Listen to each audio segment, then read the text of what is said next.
each of the sessions that I'm doing will be recorded and posted on my website and eventually on Vassal's website as well, so they can go back and watch that too. The final agreement that we have is that we're all educators. And I started off by saying Virginians. That's not always the case. On Tuesday, we had people from all over the world who are joining. I think today there are definitely a lot more, it's a higher percentage who are from Virginia, so that's also awesome. And we're all in this together. Educators are educators are educators, and together we can get through this. So those are our agreements. I'm gonna move on at this point, but kind of our big takeaways. If you have a question, please ask it, reach out if you need help, and share resources if you can help someone else. All right, so moving on, we're going to just do a quick overview of the skills that would have been covered in the 101 class yesterday. All of these resources on the left have links that will provide you guidance on how to do those. So if you haven't been to a 101 session and maybe you are newer to Google Classroom, this page might be especially helpful for you. So the very first one is we learned how to create a class. If you've never been in Google Classroom before, we looked at how do we get to that website. We learned how to click on the plus sign in the top right corner and be able to start making a class. We looked at how to add students and how there are two main ways that we can do that.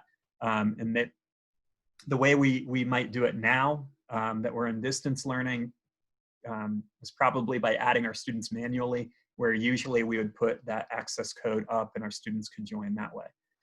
We did a very brief look at what the assignment options are and what topics are. We will dive back into that today. And we looked at themes. So, you know, the aesthetic part of Google Classroom, we checked that out too. The other thing to know is we have this awesome resource on the right-hand side of our slide here. We click where it says, welcome to your first day of classroom. You'll find a resource that Google provides for teachers. I would really encourage you at a different time to click around the training part here and also resources. There are plenty of amazing items in here and suggestions about how you can use these tools in your classroom. This website or this web page that we're on right now, a lot of the videos that are up here in my slides today come from here, so you can always come back and be able to view it as well. I'm going to make one small change, and here we go. Okay, so I'm heading back to our slides now, and we're really ready to get into the meat of our new content for today. So at this point, I'm going to go ahead and open up Google Classroom. I would encourage you to head there right now too. So we'll take about 1 minute for everybody to get to Google Classroom. If you've never been there before, you can open a new tab in a browser, type in classroom.google.com, and it will take you there.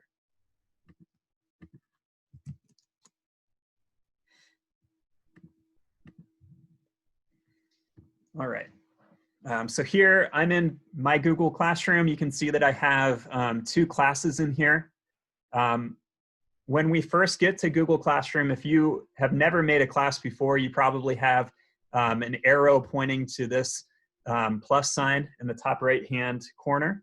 And that's where we go to either join a class if we are joining for like professional development purposes, or where we would go to create a class. Down in this main part, each class that I'm a member of will have a card, and in it, as a teacher, it tells me how many students. These are just practice classes, they're shells, so there's not a lot of students in here. If I had upcoming assignments, those would be listed on the card as well, and your students would see a similar setup as well. All right, so at this point, if you do not have a class, I'll just walk you through very quickly how to create one. Again, I'm clicking that plus sign, and we're going to create a class. And in here, there are 4 different fields. The only one that we have to fill in is the first one. So I'm going to make this April 30th. Section would be if you had like a class period. This is more of a secondary deal. Subject you can type in if you want. So this might be math, foundations in mathematics, and then room number you could do as well. So now that I have this filled in, I'm going to hit create, and it brings me into my classroom. The steps that we're going to be going through today, you're more than welcome to choose whether you want to, mess around within a class that already exists, maybe one that you've been using for a while. Or if you'd prefer, you can create a demo class like I have, and then a little bit later, you can either go and change its name or archive it, whatever you might need to do. Okay, so now that we have a class, now that we are in a class, the stream is going to be where most people start, or where you will start off, and this is the first thing our students would see. Any post with classwork is going to show up here, and most of our time right now, we're going to bounce over to classwork and just see the different types of posts that we can do. So from here, I'm going to click create, and we'll spend a little bit of time going through each of these. Yesterday, we really only looked at assignment. Today, we'll go a little bit deeper with assignment, and then also look at some of these other options. I'm going to head to one of my other classes where I actually have some students so that I can model some other parts too. All right, so in here, I'm in assignment, and I'm going to give this a title. So this is going to be our notes. I don't know. I just made something up here. Instructions, I like to fill that in after I add the content that we'll be doing, just so I can bundle everything and then tell people how I want them to interact with it. John, one of our moderators, and I were talking yesterday. I like to call that our table of contents. Just, everything that's included, how will my students interact with it, and giving them that guidance. So at this point, I'm going to click add and start bringing in my resources. So most of them are coming from Google Drive, so I'm selecting that. And once it opens up Drive, by default, it will show you our most recent, including a video that my friend John made. I'm going to instead do a search for HyperDoc.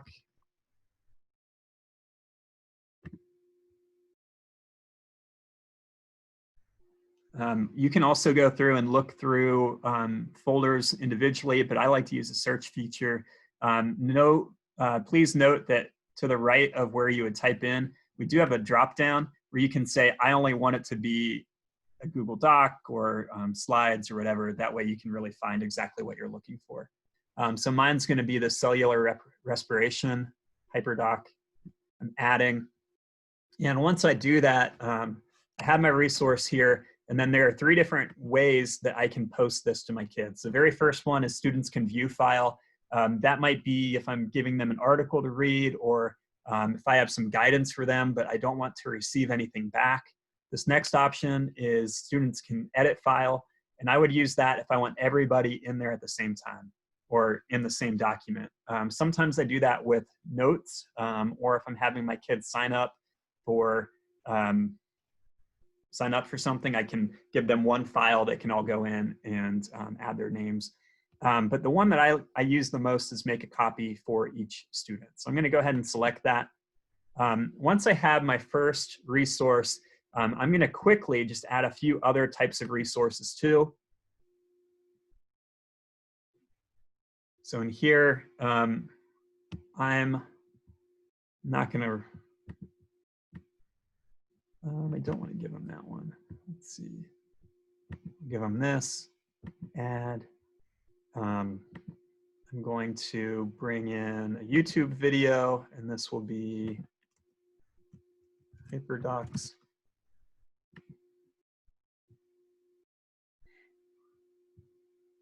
Notice when I do a YouTube video, it tells me when it was published. So this one's from May 29th, 2017. That's a while back. I might want one that's more recent. This is from last month.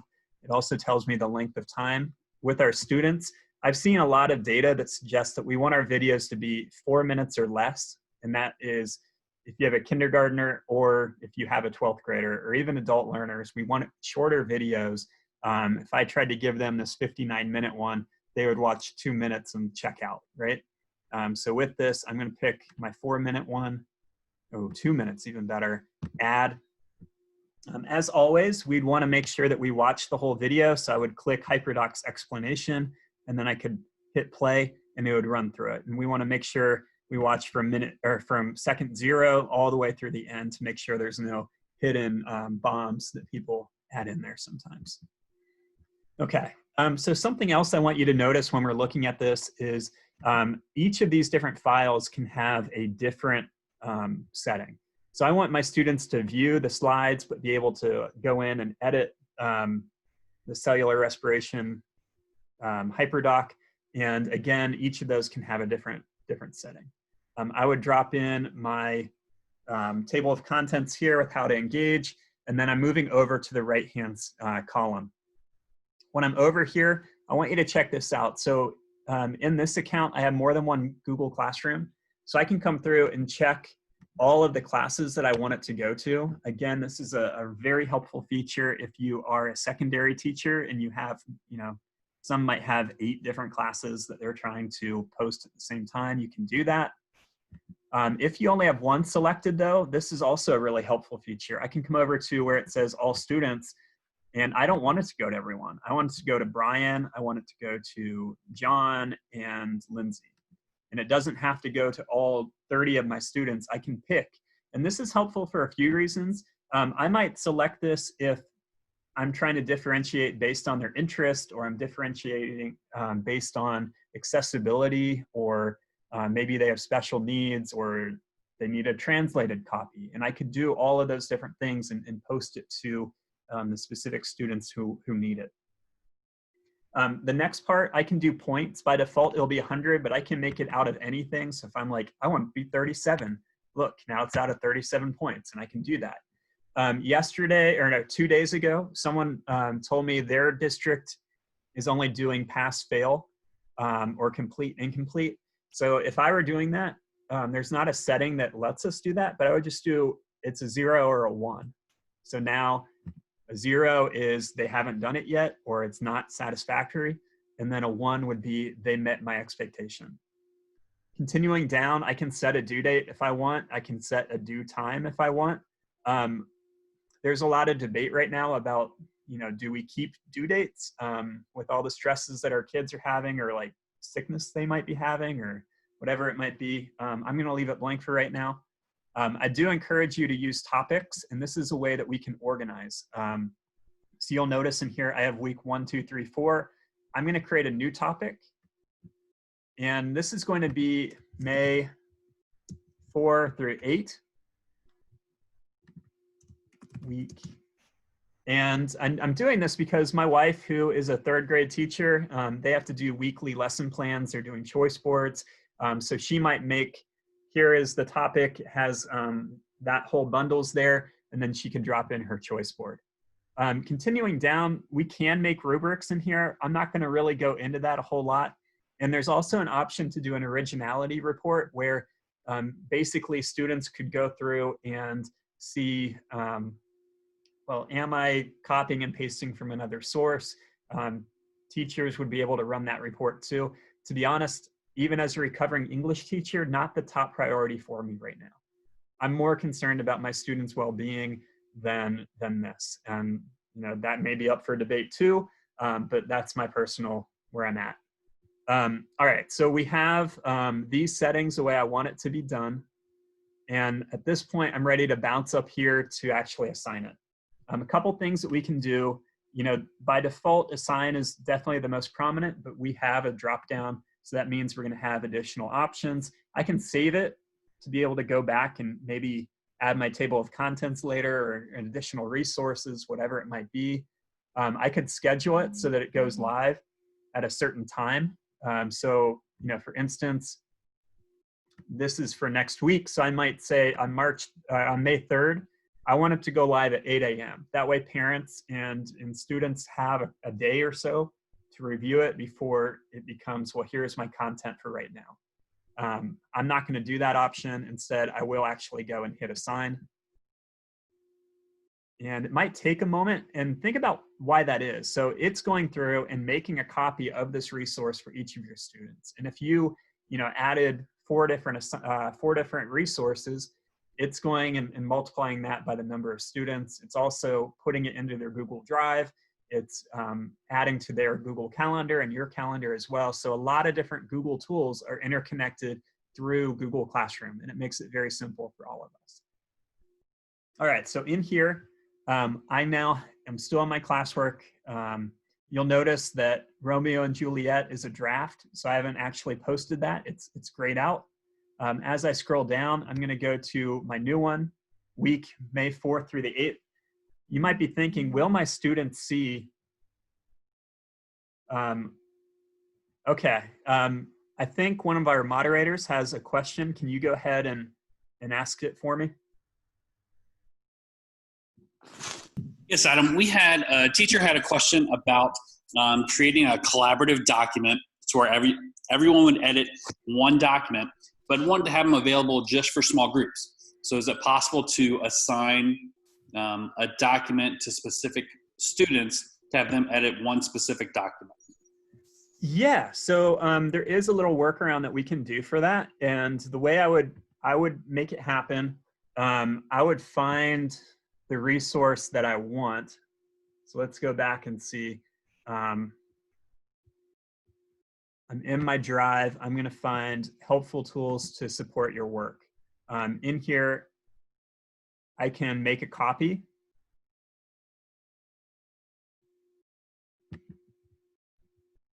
And now I'm going into my copy of this resource. And I'm going to rename this for group 1. And it's moving a little slowly, so patience is always good. So what I would do, I would go in, make copies for each group, and then go into my classroom, select the 3 students who would need that resource, and then come in and say, students can edit file. But because it's helpful tech tools to support your work group 1, I would know that the 3 students who I selected would be the only 3 people who have access to it. Then I would go on, make a copy, helpful tech tools to support your work group 2, make a new assignment, and have their thing in there too. So that would be the way to automate it, to make sure that everybody is in the same resource. Now, another way that you could do it is make a copy for every student, but then just say, okay, within your group, go ahead and share and give access to your 2 partners. So I think either of those 2 routes would work, and it's really just choosing which one works best for you. If you're working with the younger students, I would think that the more ownership of the task that you can take would be helpful. And maybe that's the case for all learners right now because of the distance element. The more work that we can take on, I think the smoother things might go. So being able to make now that I'm thinking about it clearer, I would make a copy for each group and then just assign to those 4 students or whoever it might be. Do we get it, teacher? Is that good, John? Yes, I think that works. Okay, cool. All right, so let's see. So I'm back here. I might be concerned that my students aren't going to see week May 4th through the 8th, since it's all the way at the bottom of my classwork page. But look how easy this is. I just click, I'm gonna drag up.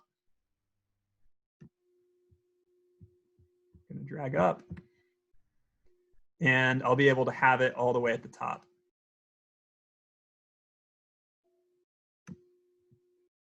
Now, I also forgot that if I click the 3 dots, there is an option to move up. I could have done it a lot easier, but you can drag and drop too, was my point. All right, so we've seen how to make our assignment. We're going to go and do a quick check through of these other options too. Quiz assignment, I'm gonna show you an example of a quiz that I posted in this class a little bit ago. So in here, and we're not going to make a quiz assignment. I do have a video about how to do that elsewhere. So let me come into this assignment, allow me to introduce myself. This is a form quiz they had to do, that my students had to do. You can see it was assigned, 4 of them haven't done it yet, 10 of them it's graded. So when I click on this, it is using a Google form, and I can choose to import grades. So check this out, I'm gonna click import grades. And in Google Forms, I can make an answer key so that it is saying that they got, X out of 100 or whatever point value it was. and it has been imported and updated. So let me do a quick refresh, and we'll see if those points are now in here. Does not look like they are yet. I'm going to click over to this quiz and just show you what the back end of a Google Forms quiz looks like. So in here, I'm a Google Forms junkie. I love Google Forms. It allows me to do all sorts of geeky things. So in here, we have data, and I'm a big fan of data. I get item analysis too. So here's math, 42.55% as an average. That's not very good, but it was kind of a lighthearted quiz, so I'm not too concerned. I get the range, I get the median, things like that. The cool thing about Forms, if you've never used it before, this graph will update automatically, so I won't have to refresh, and as kids hit submit, those charts will update. Continuing down, here are frequently missed questions. So I can see, well, I probably really need to go back and reteach. And my dog's in here now. Probably will have to go back and reteach what I stopped to eat in Charlottesville in 2005. Only 4 of my students got that correct. So we can, you know, see what we need to reteach automatically without having to go through and do item analysis ourselves. I'm continuing down. I get these charts. I can just copy and paste this into a doc, or Bruce is here. My wife's in here too. Things are good. I could copy and paste this onto a Google site, into slides, wherever I want. And again, those graphs would update automatically. So lots of great item analysis in here, a lot of data that we can use, and very, very helpful tool that we can use in our classroom. All right, so I'm bouncing back to classwork. We're gonna look at some of these other options in here. A question, we'll come back to that in a little bit. Material is going to be information that I don't want my students to interact with, or I don't want anything back from them. So this could be a syllabus. It could be, here are our best practices for our class about distance learning, or how grades are going to be done at the end of the school year. Whatever information you need to get to your students' material would be a good option. Finally, we have reuse post. So with this, I can come into any class, any assignment, any posts that I've done before, and be able to select it and bring it in. So I don't have to keep recreating them. And I don't know why it's taking a while to load, but we'll see another way that this shows up in just a little bit. Sorry, I'm not super patient right now. I'll try again. Okay, but typically this does work. You know, sometimes we do get some technical glitches, and we're gonna offer ourselves grace right now and continue on. So at this point, I'm gonna bounce back to our slides and just kind of check in to make sure we're covering things pretty well. We've definitely gotten the type of post, so that's good. Continuing on, we've looked at how to customize our assignments to be able to post to multiple classes, or being able to post to specific students. I feel comfortable about that as well. The next thing we're going to look at is just kind of a best practice, a piece of guidance that I like to offer. I really am a big fan of HyperDocs and of choice boards, and I like these because I've seen some people's Google Classrooms where they make an entire new post for every single resource that they need to put out there. And to me, that floods our stream. It makes it really challenging to find exactly what we want. So instead, I would like to make a single post that has all of my resources within it. And you know, my students might spend a week in there. It's this one document for the rest of the school year. It has all of my choice boards or whatever else it might be. So I just wanted to bring that out. If you're doing something along those lines, I definitely would encourage you to use a mix of solo, group, and full class activities. I know that it's important right now to try to build up whatever social interaction we can do within our class, even though we're not physically with our class. So that's definitely something we're going to look at towards the end of this presentation today. Include options for our students, so that not everyone has to do the same thing, that it can look different from student to student based on, you know, their situation. I've seen some choice boards where here's an option if you have no technology. Here's an option if you have just a phone. Here's an option if you have a laptop. no Wi-Fi, with Wi-Fi. So how can we be creative about meeting our students' needs right now? The final thing, if you want to learn more about what a choice board is, what HyperDocs are, and you want to see a lot of examples, we are doing a session on May 6th from 3:30 to 4:30. I think that there are still some spots in that. If not, we are looking to do another round of sessions that would be the week of the 11th. So just give a, or no, those are already posted. So there are some options the week of the 11th as well. And here's a video that you can watch about HyperDocs on your own, but it is here for you. Okay, so next we're going to look at feedback, and we're going to see different ways that we can give feedback within a Google Classroom. So I'm going to bounce back to this class here, and I'm going to go to our assignment that I just created, our notes. We'll see that it's been assigned to 3 of my students.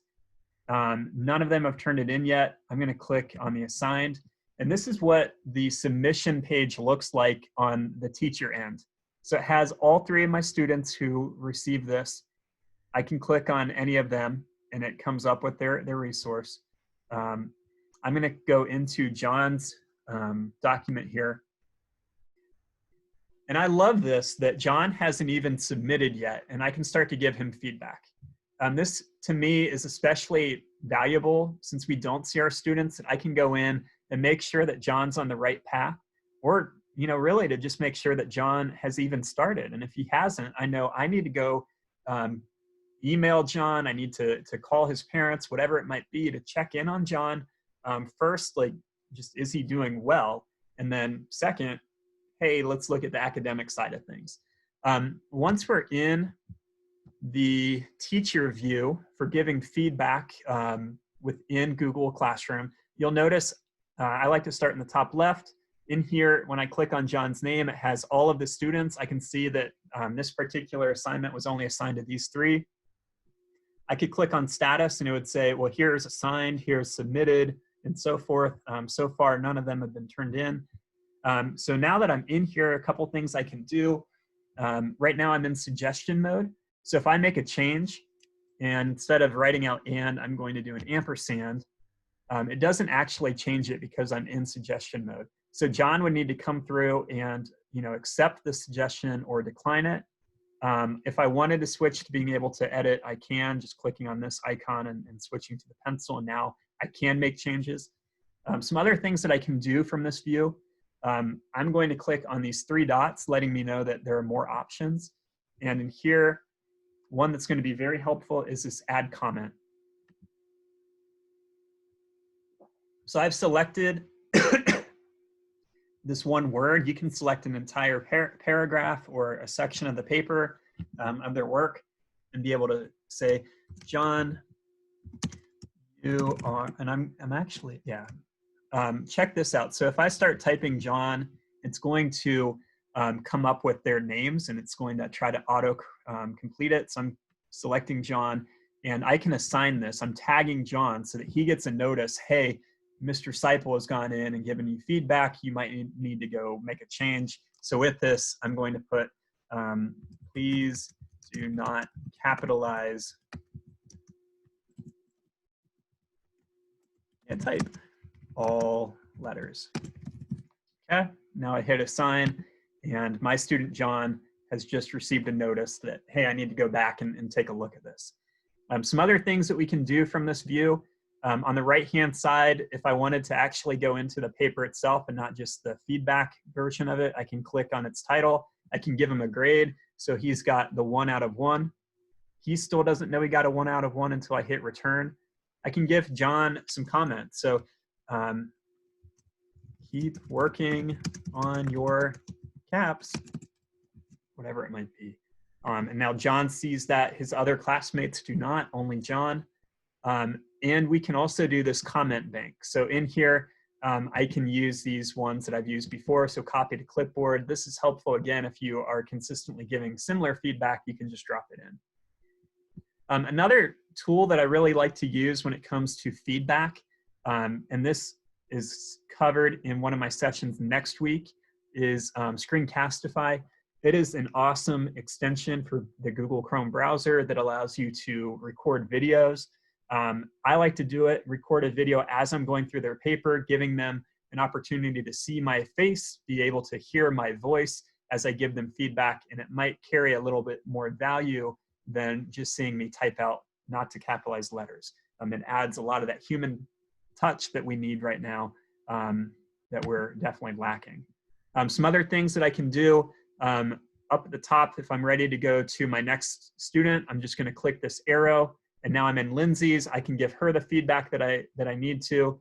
After I've given feedback to all 3 of my students or all 20 of my students, I'm able to return multiple submissions and pass it back to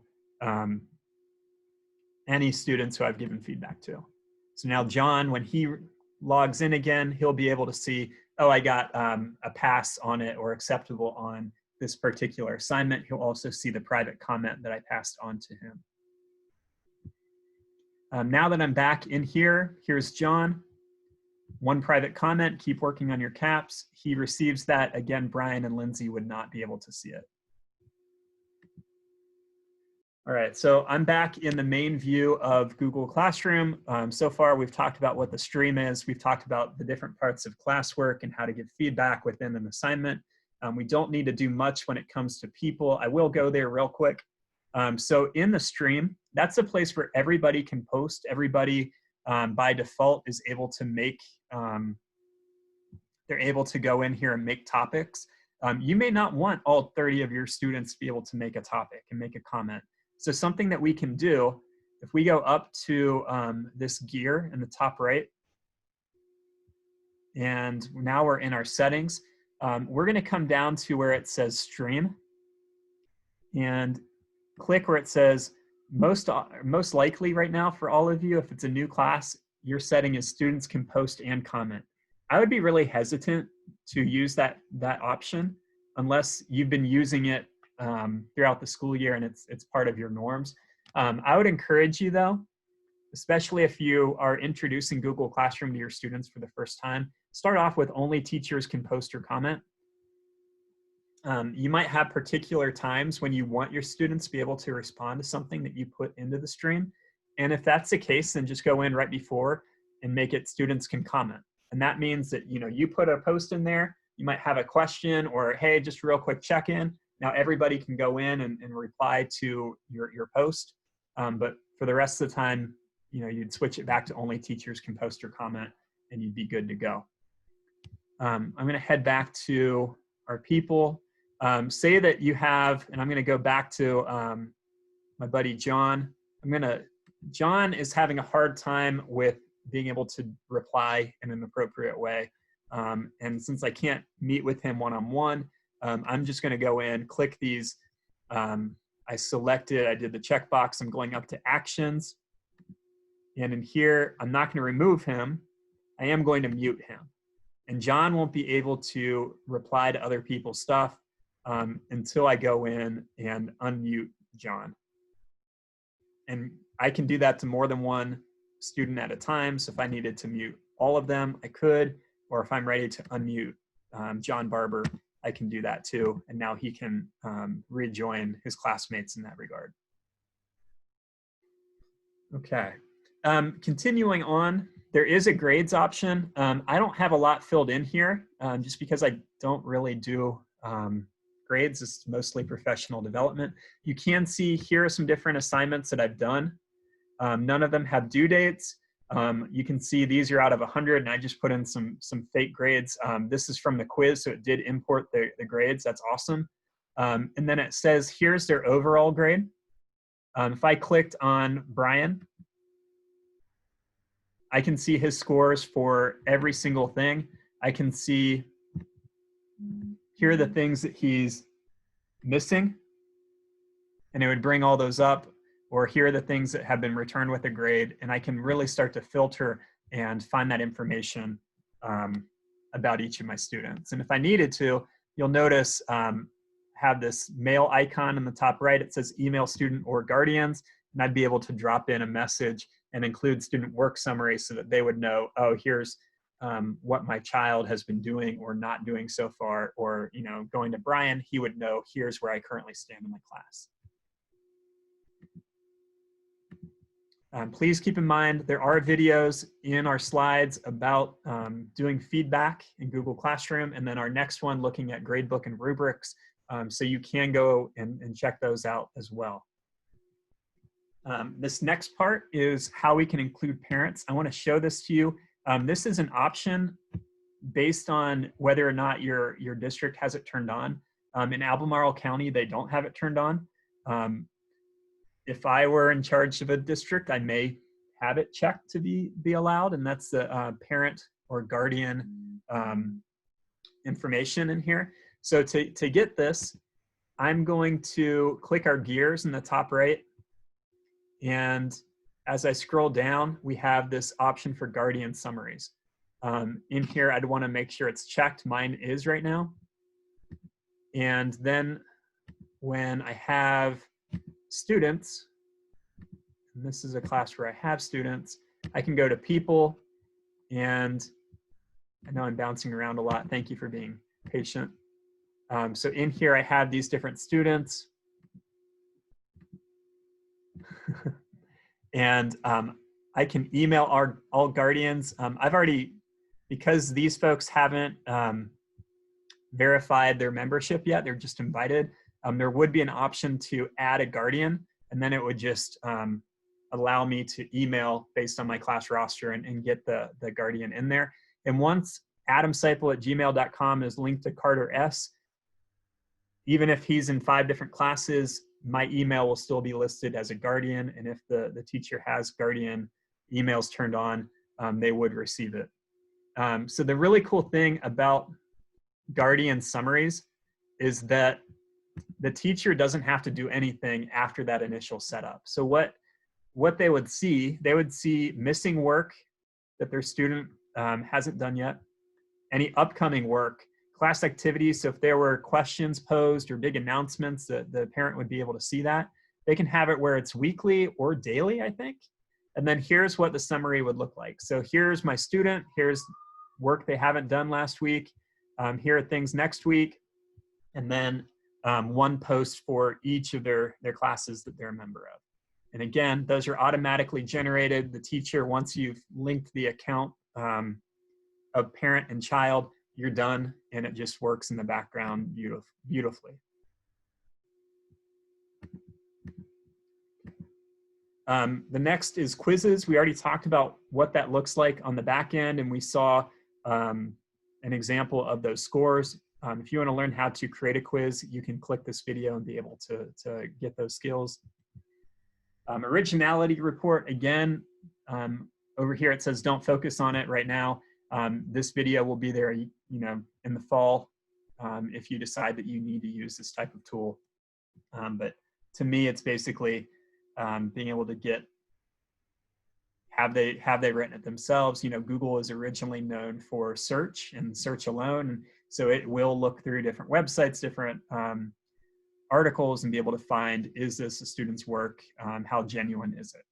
And it also compares their works cited page to be able to help with that. All right, continuing on, particularly important right now is continuing our community, even though we're not physically together. So with that, a tool that is built into Google Classroom, this is brand new addition to Google Classroom, maybe like 2 or 3 weeks ago, is Google Meet. If you've never used Google Meet before, it is similar to Zoom, which we're using right now. And it, again, is built directly into Classroom if your district has that turned on. So to access it, I'm going to come in here, click my gear in my classroom. This brings up the information like the name and so forth, class code, items like that. But down here, every class in Google Classroom, if your district has it turned on, has a unique Google Meet address. So I'm going to reset mine right now so that no one can get in there. And right now I have it visible to students so they can actually see it. And you might be thinking, well, where is this going to show up for my students? They come back to stream. It's right here. It's very prominent for them. It's also, I think, in classwork. So we have Google Calendar, Class Drive folder, and Meet is showing up here as well. So you might come in and make an announcement. We office hours Friday at 10 post. And so now they know Friday at 10, they're going to click on this Meet link. And the really cool thing to me is that if they're not members of the class, they can't join. They can't get in. And the reason that we're using Zoom instead of Google Meet for these sessions is because how secure Meet is. I wanted to use it, but it just wouldn't work because all of us are coming from different districts and you wouldn't be able to access it. Whereas with Zoom, it can be more open and available for more people. If you want to learn more about Meet, we are having a session next week. That may be full. So again, in 2 weeks, there is a session that you might be able to join on Google Meet. And I have that information here, May 7th, so you can go and learn more about it. If you're not seeing the option, I would encourage you to reach out to your principal, or if you know who your district's G Suite or Google Apps for Education admin, who those people are, reach out to them and request that they turn it on. They have to check one box and it becomes a feature for everybody. And it's completely free, it's available, and it's secure, which is really important.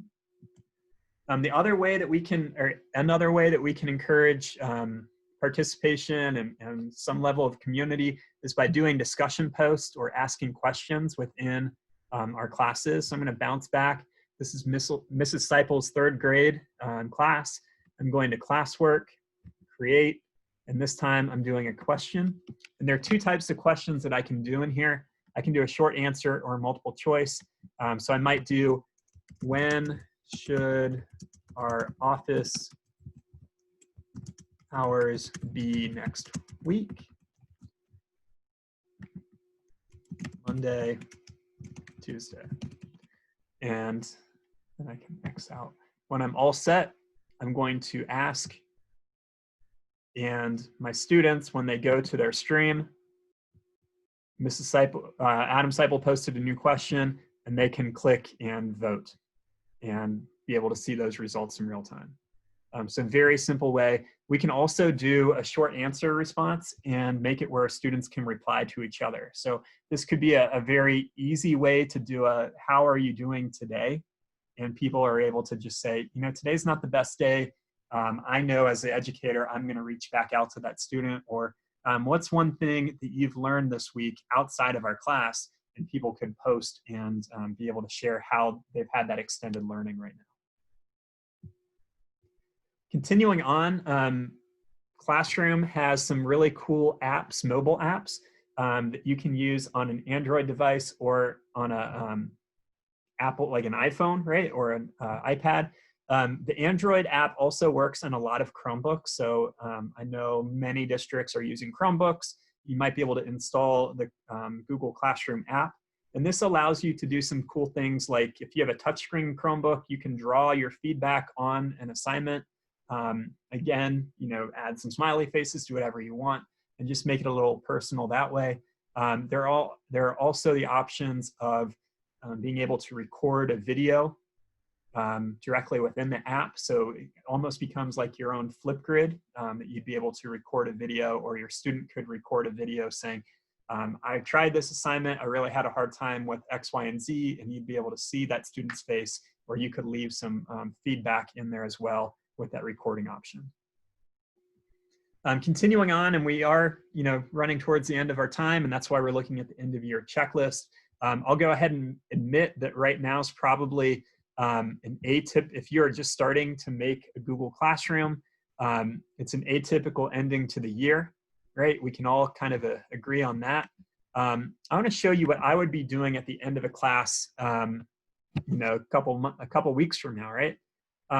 So I'm on the main page of Google Classroom, and if I'm ready to use this, and I want to make a copy, I'm going to go to the 3 dots in the top right-hand corner of this card, and I can move it somewhere else. I can edit the name, but for right now, I'm going to do copy.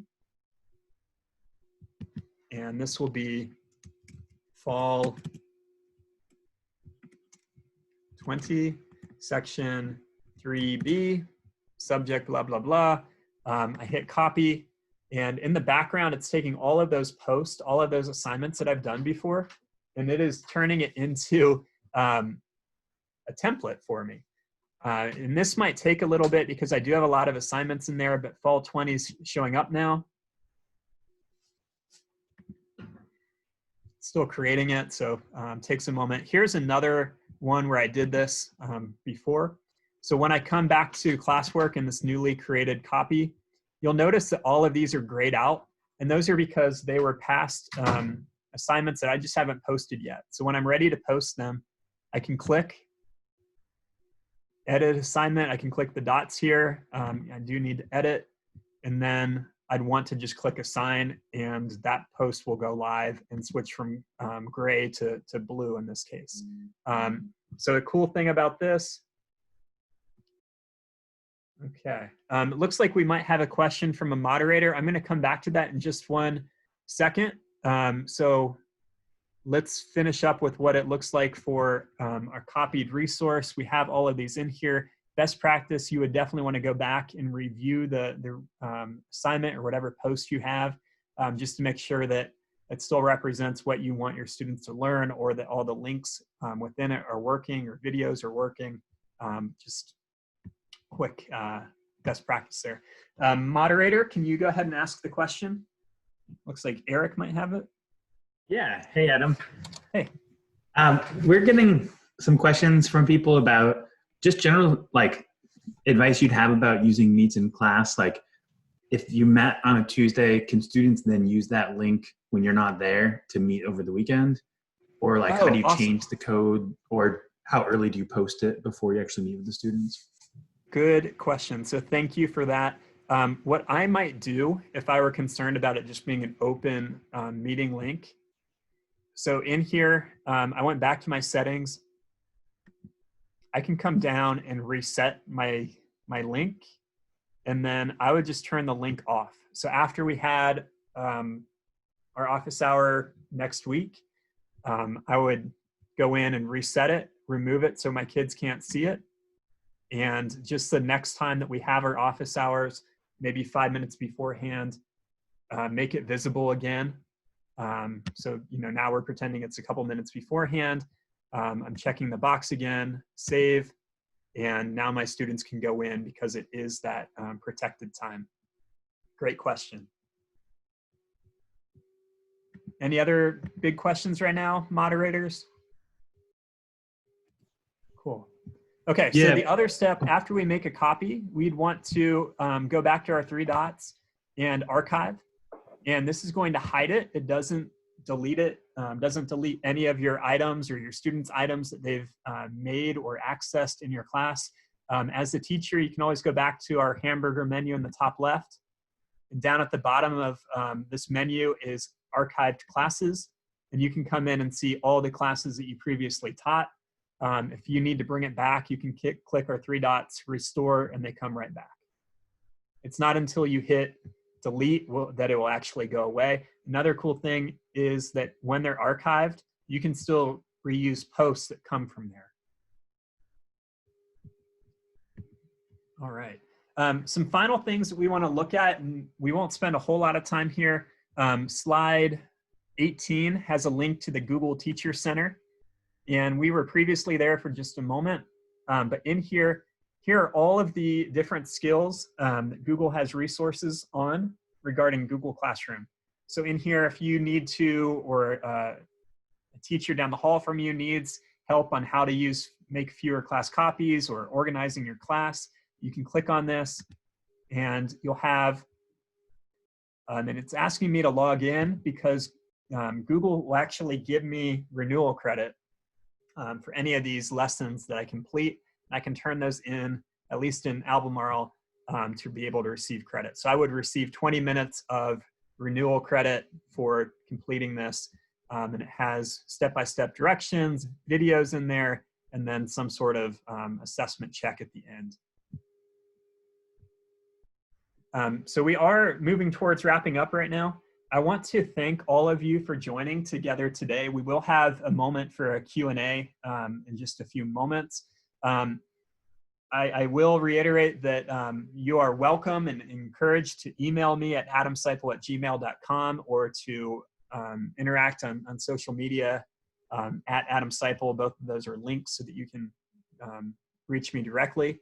I want to give a thanks to my friends John Mitchum and Eric Johnston for helping out today and being amazing moderators. I haven't been able to check the chat for a while. We have 89 messages since I was last in there, so I know you guys have been busy. Thank you for helping today. A thank you to Vassal, Pam and Liza, being able to put this on for free for our Virginian educators. And, you know, as I mentioned at the beginning, educators from around the world, thank you so much for allowing that to happen and helping me to be able to put this on. Finally, we do invite you to fill out our feedback form. You can find it at bit.ly/VassalBack. That, if you are on our slides, if you have your own copy of the slides, this is linked, or you can just type in this address that's here. I know often the moderators will put it in the chat too, so you can find it there.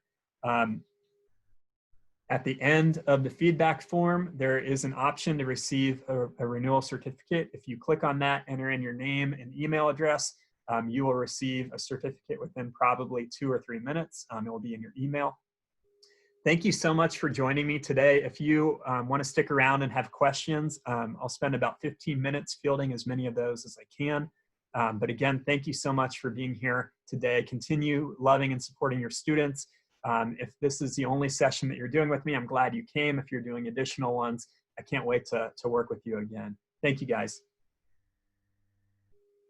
Thank you. You're welcome. Thanks so much. Oh, absolutely.